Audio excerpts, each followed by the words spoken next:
around you, and more often than not, you will hear a new homeowner cribbing bitterly about some aspect of the construction of the apartment, if not the outside, then interiors, or simply the quality of fittings in a product he or she has put his or her life savings into. For those who have traveled abroad, the contrast is sometimes even more stark. Why is India's real estate industry not able to match international construction quality? There are always a few exceptions, and there are in real estate as well, but very few. The answer, most industry veterans and experts say, lies in the quality of manpower. So today on the Realty Debate, we find out what are the big gaps in an industry which is amongst the largest employers of manpower in the country, second only to agriculture, and what needs to be done to fulfill that gap. On my show today, Shrikant Joshi, CEO of L&T Realty. Mr. Joshi, thank you very much for making the time to join us. Also with us, Cyrus Engineer, Senior Vice President, Sales and Marketing, Shapurji Palanji Real Estate. Thank you very much for joining me. Sachin Sandhir, MD, South Asia RICS. Sumit Jha, Director and CEO, Nirem Institute of Real Estate Management. Dilip Chenoy, MD and CEO of National Skill Development Council. Make up for the team from the capital, Delhi. Thank you, gentlemen, for joining me. Okay, before we start the Q&A session, the sector potential. Now, just 2 or 3 key factors to show how big real estate is and why it needs so much attention when it comes to providing the right manpower. KPMG says 11 crore houses will be required by 2022.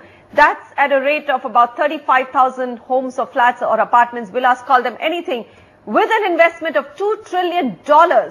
An estimated demand of 76.5 million workers will be there in the building, construction, infrastructure and real estate. So no one has real estate separately, but it is very similar manpower. So the need is a number of that large. The magnitude, just imagine 76.5 million workers. Affordable housing, which is the key agenda of the Modi government, is supposed to be the key job creator, would need 38 million strong workforce by 2030. So those are some of the figures which actually tell us why we need to talk about this topic. Now, 2 areas of gap in construction today. There's a pool of skilled manpower which is missing, like civil engineers, project managers, architects, and the list is long. And then there is a huge pool of labor which is required, which has to be semi-skilled. Let's start with what really delays your and my projects, or actually projects across the country, which is labor shortage. That sometimes reaches a proportion, or let's say a crisis proportion. Shrikant Joshi, am I wrong in saying that today one of the biggest things, there is one problem which is a single window clearance, and the second problem which is the labor shortage, and perhaps both these are equally terrible for the sector as a whole? Yeah, Manisha, you are very right, and the topic is very apt. While there may not be the number-wise labor shortage, but there's certainly the skilled labor shortage. And this shows in the quality of finishing, the quality of sites, safety, security, all across the place. If you really see what happens abroad, the trades are so important and they're valued. The trades are valued.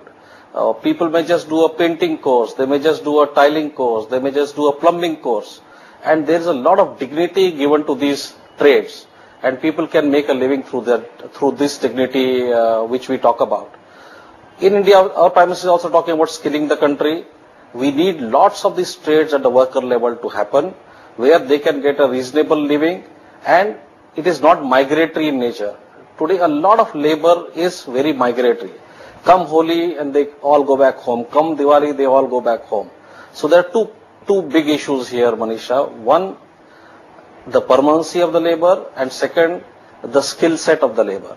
Both present a huge challenge which you yourself mentioned, and we need to do that for about 11 crore workers, which is a big challenge facing it. All right, so let's delve a little bit on why are these problems there? Why does labor remain migratory? Sachin Sandhir, the reason is that where is labor going to stay? The development is happening in urban areas, even if you bring them in. So we will first deal with that aspect. How do you have a more permanent labor or worker in projects? How do you achieve that? Because he still continues to stay with very poor living conditions and has no space to make a big city like Delhi or Mumbai a permanent home. I think the challenge is not just of where they stay, but it's also the fact that the certainty of wanting to be in a tough sector. So I think that is a big challenge. Then, of course, there is really no mechanism for them to actually be certified and for employers to value that certification. So those are some challenges, and people, that deter some of these laborers to actually come and work in this sector. So I think that these factors, the fact that employers are not demanding certified, workforce, which basically makes them want to actually come and work in this sector, and the certainty of earning a good livelihood. Cyrus Engineer, is that true? I mean, is it that the demand itself is a little weak? Nobody is asking for certification, and therefore the large contractors, if I ask the developers, why don't you invest in actually skilling the workers? They turn around and say, but that's not our job. We actually hire contractors like Shapoorji Pallonji and L&T, though I know that you represent a different part of their business, but we hire contractors and they're the ones who are supposed to skill the labor. Is that correct? Well, to answer your question honestly, I can say that as Shapoorji Pallonji has entered its 150th year of existence this year as we speak, a lot has been done by us specifically in terms of alleviating the conditions of our labor force, in terms of imparting training to them, in terms of adhering to certain quality standards for the industry, etc. But coming back to Mr. Joshi's point, and to something Sachin alluded to as well, there is clearly a paucity of skilled labor right now, which is probably being propagated by the fact that many of these states in the last couple of years have undergone substantive economic reforms. It's not as attractive for workers to come out and kind of work on a hot day's labor wage as it is to be back in their home states doing agriculture, etc. as well. So clearly there is a mismatch in terms of demand and supply. Developers and contractors can only request for skilled labor if there are adequate number of institutes. In the last couple of years now, we've been seeing certain reforms in this particular sector, but we have a long way to go forward. Okay, so are you referring to M-Narega? Because that's again a huge issue that we are talking about. And Sumit, come in here. I mean, you have a perspective of the entire labor shortage issues, or basically the not having the right skills much more. Do you think that it is M-Narega? I keep hearing this, that because of M-Narega, they're guaranteed 100 days of employment. They're not at least incentivized or enthused enough to come and do hard work at construction sites. How true is that myth? No, that's exactly true, because everybody looks at income certainty. If M-Narega is giving them 100 days of work, confirmed work, and therefore the income every year, then even I'll prefer that instead of an uncertain income opportunity. So that's definitely one of the most important criteria today. Giving that, unless you make your construction jobs more attractive, nobody will come from a confirmed job, which is they are getting for 100 days in a year. Okay, Dilip Chenoy, would you agree with that? What I've heard is M-Narega, agriculture, economic reforms, and therefore not incentivized enough to come, not enough wages. Internationally, people like to do a plumbing job or a tiling job or a paint job and take enough pride in it. We don't do that. Not enough institutes to skill labor. So, what is it? I mean, are there 3 or 4 key things that the government needs to take care of and focus on? Thank you, Manisha. I think the number one issue here is the structure of the industry. We have, L&T and Shapoorji Pallonji on the show, and we have, if they were to employ people directly, you would have a queue of people queuing up outside them to work with them. But the way the industry is structured is that they offload these construction to contractors who then have subcontractors who have subcontractors. So the way it actually operates is that, the normal plumber or electrician ends up working with a subcontractor and doesn't see a career pathway ahead of him or her. So the challenge is that we need to actually address the structure of the industry and make it in a manner that the person gets rewarded for productivity. In the last few years, you are seeing significant change happen, and this is happening in a variety of ways. For the first time, we've actually mapped through the Construction Sector Skill Council, which is which actually was initially going to be led by Mr. Cyrus Mistry of Shapurji Palanji before he went and took over Tata's, but now is led by Ajit Gulabchand.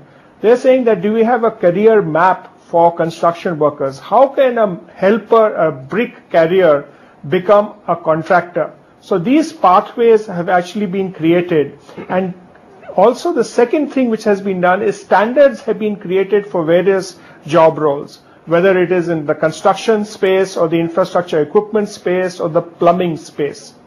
And what we are finding on the ground is that those employers or those agencies that insist on quality of work and focus on the quality of work get the desired results. If the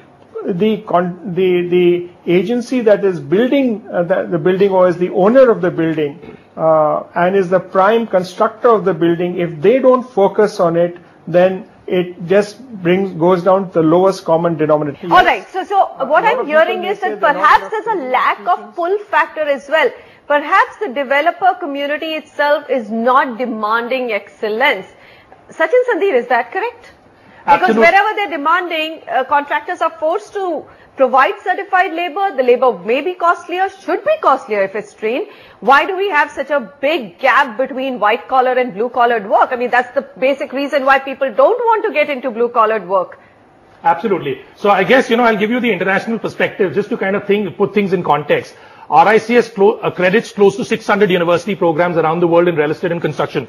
And this is really focused on professional skills. So yes, we are talking about vocational skills, but I'm talking about even professional skills. We accredit close to 600 university programs around the world, which means that there is such a focus on real estate and construction education because the industry demands that they will hire only qualified people who have relevant skills in real estate and construction. Similarly, there are professional bodies that provide professional qualifications. There are professional bodies that provide vocational qualifications.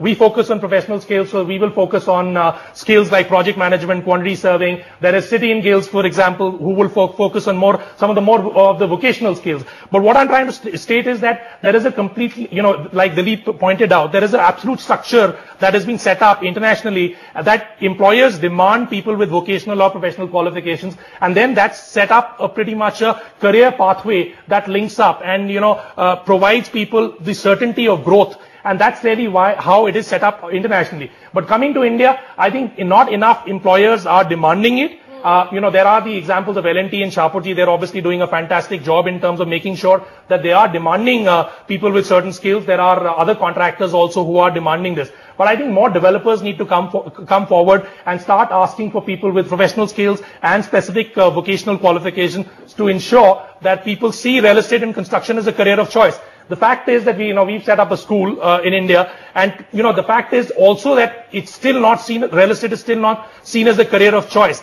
and it won't be seen as a career of choice till developers are demanding it, till they start specifying within contracts that they will hire people with certain skills. They start demanding those skills of contractors. Unless that cycle starts getting completed, this industry will not be a career of choice. Until it becomes a career of choice, it will not become professional like we want it to be. Okay, Sumit, you have a point? Yeah, I'll add a few points. We are coming down to basically 3 points. First is value addition gained through these certifications. Are the candidates getting any value addition in terms of quality that is being provided? Now, quality in terms of productivity, quality in terms of enhancement in income. These are the two value addition I'm talking. Absolutely. Second is your value given to these certificates by employers. Say, let's say developers. Are they asking for these certificates, or they are taking any candidate who comes to them? Do they prefer candidates who are coming up with these certificates, or are they certified? Are they not satisfied? Are they checking these things? Third, job security. Certificate is there, value addition is there, but are you providing them job security? Are you giving them a contract job of 11 months? Are you giving them a contract job of 6 months? Or are you employing them forever, permanent? I think, Sumit, you've raised very important points. Shrikant Joshi, come in here. What is happening? What is the industry practice? Sure, both of you, whether Shapurji, Palanji or L&T, represents perhaps the top of the ladder. But industry-wise, how much is this valued? And are these three things being addressed? I mean, does a skilled labor get a better growth, both in income and career? And what is the kind of job security that the industry provides him or her? Well, Manisha, let me reassure you, both Shapurji and us, we invest enormously in training. We have our own training institutes for these trades. And the reason we do that is we don't get skilled manpower. Now, also being the largest contractor in the country, we have continuous jobs and we are growing every year. So there is no dearth of job continuity, what we talk about. However, there is a structure of the industry. The structure of the industry worldwide also is contracting. If you are a MEP contractor, it's possible for you to get a plumbing job 12 months a year. That you do not get when you are stuck to one developer. Okay. Which is why the structure in most manufacturing today is contracting across the world. Boeing doesn't manufacture every Boeing part for its own self. The point here is the developer community. This industry is still in a nascent stage. To my mind, now only the organized players are coming into this industry. Okay. For historical reason, anybody with a piece of land thought he could be a developer. Right. There is no entry cost, there is no exit cost, and you see the number of developers we have in the country.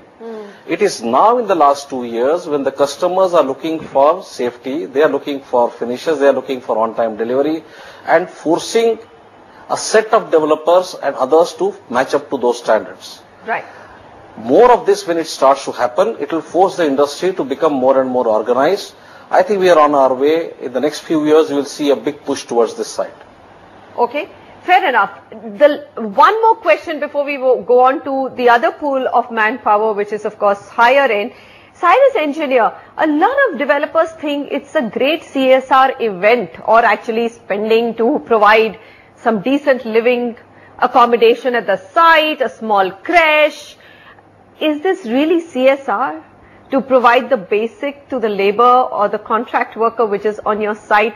What will it take for the developer to change that mindset? It bugs me every time I hear a developer saying, we're doing such great CSR, we're giving them a creche, we're giving them a makeshift school, and we're actually providing a medical, or 2 doctors come and check them every weekend. What is the mindset here? The mindset, unfortunately, is one where there is disregard for human beings in general. I can say that it all depends in terms of what is your focus area. Today, as Mr. Joshi mentioned, that there are so many developers across. Anybody who has a piece of land feels that he can develop something. He's looking at exploiting and milking it for whatever it's worth. I think it's only in the last couple of years that national developers, national contractors have come to realize that investing in their skilled labor force actually is something which adds to the revenues at an overall level. So I completely agree with you. There is a paucity of thought process in this particular area where people see providing a creche or a doctor on duty as a kind of CSR activity. I think most organized players in this segment look at it as a basic human hygiene factor, which is what we look at it as well. So I think we've got to go a long, long way in terms of our basic intrinsic recognition of our most core ingredient in this sector, which is our manpower base. I think absolutely. Somewhere that whole attitude has to change, that we're doing them a favor by just giving those basic, like you said, human dignity living factors. Okay. Construction industry, that was the labor or the worker part of it. The industry also needs 4 to 5 million skilled professionals such as planners, architects, surveyors, engineers, project managers, but has only 1 million. Now how do you get that pool of people, the professionals which the sector also requires by 2020? We'll come back and look at those aspects as well. Stay with us.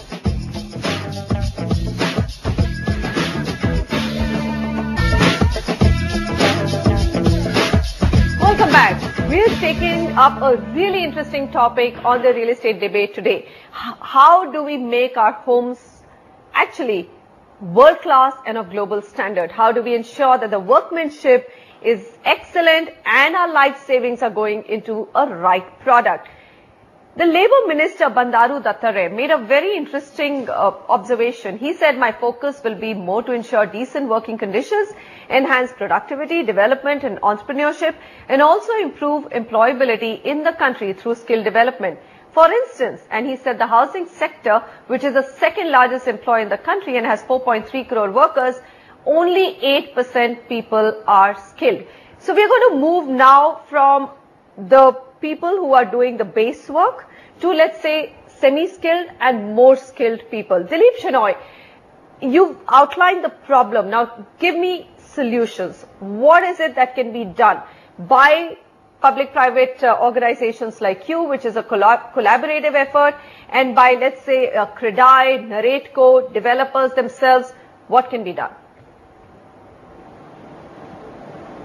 So, Manisha, there are three things actually, if we do very clearly, we can actually address this problem. The first, like I said, is that from a helper to the CEO of a construction company or a developer company or infrastructure company, we need to map the career progression and map the job roles. Okay. For each job role, whether it's a mason, surveyor, project manager, foreman, supervisor, we then collectively need to develop what are the competencies that are required by that person. And this has to be done by the employers collectively. And we got to take in the best practices worldwide, but look at it in the Indian context, because the Indian market is different. So once we've got the career pathways and the competencies in place, then if industry does three things, they got to create a pull. First is they got to say, we will give preference to people who've come out of a certificate program, either at the lower level or at the diploma, advanced diploma or degree level.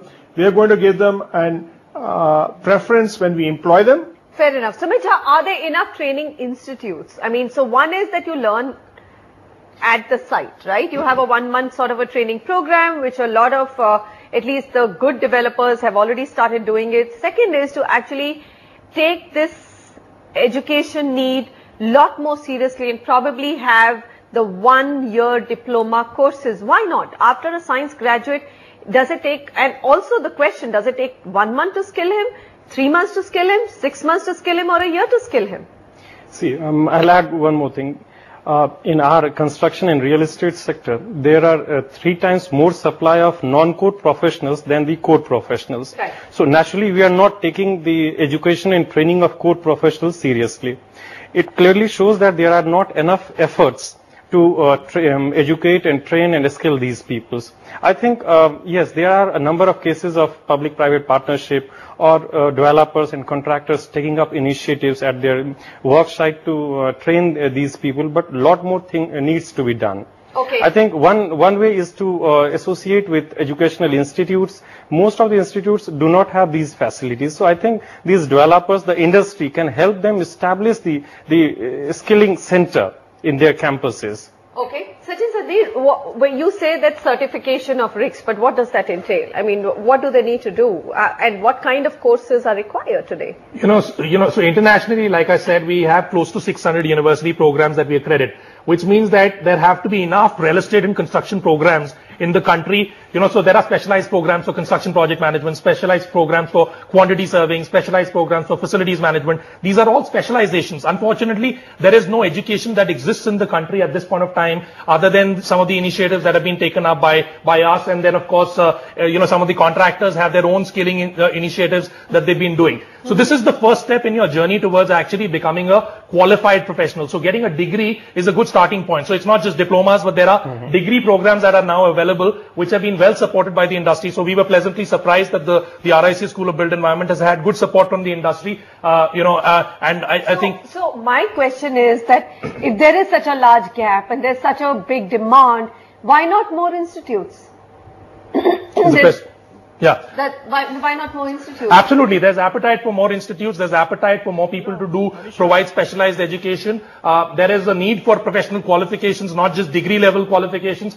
There is a need for professional bodies, because professional bodies ensure continuous professional development. It's not one-time learning. You've got to ensure continuous professional development. And then all this needs to be linked to developers and contractors specifically asking for people with professional qualifications or specialized vocational qualifications, which links back to Dilip's point on the fact that there is a need for clearly defined career pathways, to educate people who are looking at this sector in terms of career opportunities. I think perhaps the thing is that the pull factor is not that much, and therefore people are getting away with less skilled or no skilled people or employees, and perhaps that's not enticing too many people to set up courses. Now, I have some of the development initiatives here in front of me. CREDAI announced recently, pardon me, for setting up of a greenfield institution for labor skill development.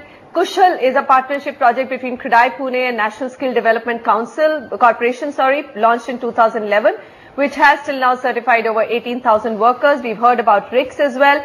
Then there's NSDC, the National Skill Development Corporation India, which of course has a NSDC course, completed more than 40,000 training sessions for construction and real estate sector in the last 1 year. L&T, Larsen & Toubro's Construction Skill Training Institute, is another one which actually trains a lot of employees or in this sector. So I think the capacity there is to train 7,000 to 8,500 people every year. Still, if you look at the total numbers, Mr. Joshi, they still seem very, very tiny compared to what the industry needs. So are you supporting what the other panelists are saying, that perhaps L&T would go out there and open many more training centers as long as developers started demanding it? Is it as simple as that? Well, Manisha, I would like to first add one more point to what has been discussed so far. Okay. I don't think at the higher end the numbers is a problem, but the content is definitely a problem. Okay. And that's sometime, I guess, the industries have to get in touch with more institutes. For example, apart from what we do, we run a project management institute, which is at a much higher level, where we train all our project managers and the planners. Then we work very closely with NICMAR and present opportunities for their people and our content to be introduced into their programs. Having said that, the content needs to improve dramatically. For example, an architect needs to understand the financials of that project. Now that kind of training curriculum needs to be added, and where people like RICS and all can also add value by changing the content of many of these programs. Okay. All right. So yeah, I'll add one point. Like in our case, NIREM Institute of Real Estate Management, we have tied up with 14 developers, and we are providing them trained professionals in the areas of real estate management, facilities management, property management, leasing, commercial real estate, these areas, apart from the technical areas like project management and such areas. What I am saying that associating with 14 developer is not enough. It has to be a general pattern, general trend in the industry. It has to be much more widespread. Yes. All right. I think I'm going to ask Cyrus Engineer one question. Cyrus, do you feel Manisha, that... if I can just... Go ahead. Okay, so, the issue of getting the industry together is something which NSDC has taken upon itself to do. So we got the Construction Federation, we got the Builders Association, we got the Highway Construction, we got all the different players in the construction space to come together and actually create these standards and also the content that we expect the training institutions to deliver. The second thing is that even in the plumbing space, we've got all the plumbing consultants, the plumbing equipment manufacturers to come together and do the same thing, and also in the construction machinery space. Now, what these institutions are doing and these companies are doing, for example, 127 companies in the plumbing space have said we are only going to hire certified people. We are getting each one of the Construction Federation and the Builders Association to come and sign up and say we will only hire certified people. So this is one pull factor which you're doing. Okay. The second thing is a lot of people are saying, but there are not enough certified people. Right. So the government is setting up a whole process of recognition of prior learning. So there are existing people in the field who have been working for many, many years, and through an incentive program, we are introducing a kind of a testing and a certification program, and they're ending up with certificates certifying which skill level they are. So then this is all available end to end on a database available for companies and contractors to choose from. Okay. The ITI system also has a lot of training programs for electricians and for other people in the training system, but they're going unutilized because there's no pull. So if we create this complete cycle, we will actually see this happen. Over, in the whole construction welfare cess that is available with the different state governments are also utilizing this to train and certify construction workers, and make them available. So a lot is happening on the ground, and I think the singular thing that can accelerate it is if the employers and developers and others actually create a pull for it. Let me give you a very simple example. All right. The Delhi Metro said that anybody who wants to work with us has to be certified for environment, safety, and other things. And everybody working in the Delhi Metro found ways to pay for it and get certified because they were working in the Delhi Metro. So if we create a pull, we can actually transform this whole system. Absolutely. I think everybody has come to that big conclusion. I'm going to take a very short break. On the other side, I'm also going to talk about the fact that if you don't create that pull, what happens to our best talent and best resources? A lot of migration is happening to countries which do have best construction practices. Middle East is a big place that we're losing our engineers to. And the other big issue is mechanization in real estate. I mean, is that the way to go? A lot of developers also have come back and told me, we believe if we get into more and more mechanization, we probably will not struggle so much with workers and their skill levels. Is that the way to go? We come back and examine that in this discussion.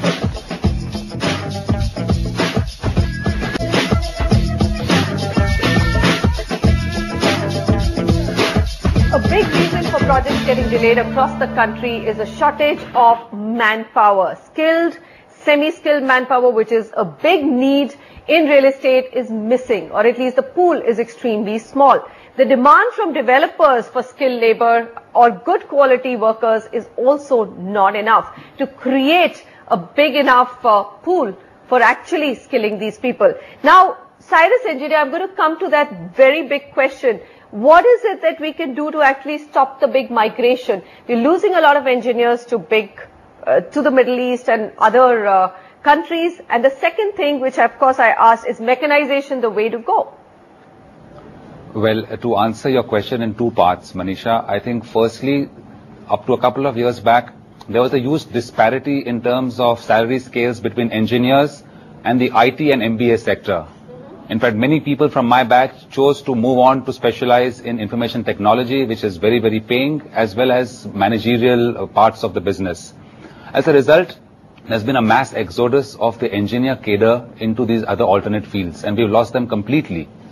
Now, in the last couple of years, we've been seeing some return of this disparity, given the fact that salary levels have started to increase and inch up, but still there is a certain disparity between what an engineer can earn as an engineer on a construction site vis-a-vis what he can earn as an IT professional. Compounded to that is the fact that markets like Southeast Asia, Middle East, etc., have given them a lot more opportunity in terms of earning and in terms of learning. Okay. I think it's high time we address that by actually looking in terms of alleviating some of our current conditions. And that is happening as we speak now. I think today, Indian real estate is at inflection point. Given the fact that there's been yeoman service done in terms of a lot of awareness created for training and the benefits thereof, as well as the kind of initiatives we see in terms of technological advancement in construction techniques. Okay.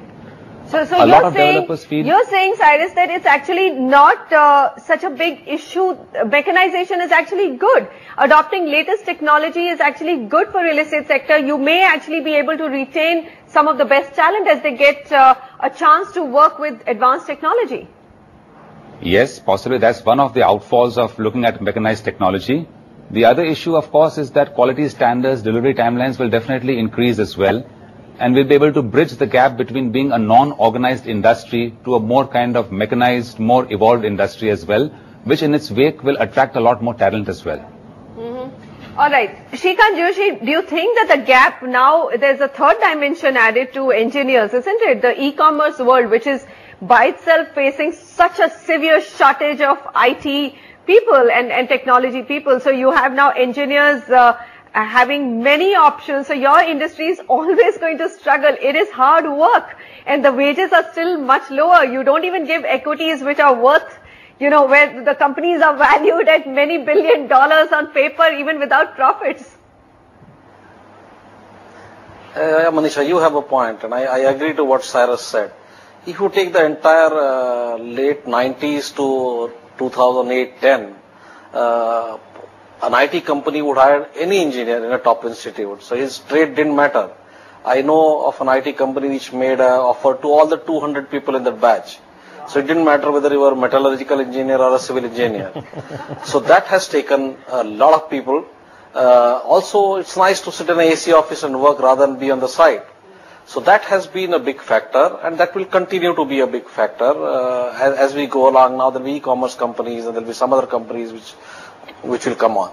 However, coming back to your point, mechanization will not lower the need for number of these people. What you talked about, 11 crore people which we need, if the revolution really takes off of housing for all by 2022, any amount of mechanization which we need to do, you will still be short of skilled labor and managerial people, and a lot of focus still needs to be on that area, which will continue to happen. Mechanization helps, it makes better quality standards, it also makes better safety standards, it engages people also, and most people would then tend to stay back. Middle East attraction of more savings, no tax rates will also remain, so there will be some people we will lose to them, but we will have to develop our own resource base more and more. And we have the number of people, we have the largest number of people below 25, we have largest number of students. So I guess we still have to work on the supply and demand side rather than worry about these factors. All right, so supply side is what needs to be fixed. Gentlemen, thank you very much for joining me on this discussion. I mean, all that I hear is the industry needs to stop believing that, okay, any kind of work is okay. They need to demand better qualified workers, better project managers, better engineers. And once they demand and they're willing to pay, the salaries are bridged and people don't have, other options where they have to not stand in that burning sun but can also earn higher monies. I think a combination of it all will come together sooner than later. Thank you very much for joining me, and we can only hope that the home that we buy finally does become of global standards. Maybe living in Dubai or similar experience in India with a product, I mean, the ball doesn't crumble the first day that you're actually putting a nail into it, or at least you have great plumbing which doesn't give you trouble for 3 years after moving into a house. Shouldn't be a distant dream if everything comes together. Thank you very much for joining me today.